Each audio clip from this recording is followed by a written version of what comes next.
আজও বন্দরনগরী চট্টগ্রামে সকাল থেকে থেমে থেমে বৃষ্টি হচ্ছে, কখনো গুঁড়ি গুঁড়ি আবার কখনো মুষলধারে বর্ষণ হচ্ছে।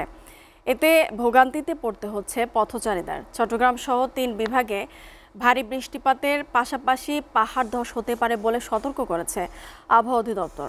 দর্শক, এ বিষয়ে আরও খবর জানাতে সরাসরি যুক্ত হচ্ছেন সহকর্মী মৃন্ময় বিশ্বাস। মৃন্ময়, পাহাড় ধস নিয়ে কোনো সতর্ক বার্তা আছে কিনা, আর প্রশাসন কি ব্যবস্থা নিয়েছে এ নিয়ে? গত কয়েকদিন ধরে আসলে চট্টগ্রামে গুড়ি গুড়ি বৃষ্টি হচ্ছে, আবার মুহূর্তের মধ্যে সেটি মুষলধারেও বৃষ্টি হচ্ছে। আমরা দেখেছি যে চট্টগ্রাম সহ চট্টগ্রামের আশেপাশে এলাকায় কিন্তু গত দুদিনের গুড়ি গুড়ি বৃষ্টিটা আসলে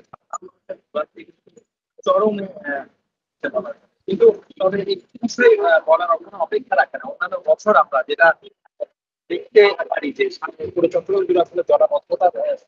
কিন্তু আসলে বলতে গেলে এবার তেমন কোনো জলাবদ্ধতার সৃষ্টি হয় না। তবে গত কোরবানি ঈদের আগে যে টানা বর্ষণে বেশ কিছু নির্ধারিত বৃষ্টিপাত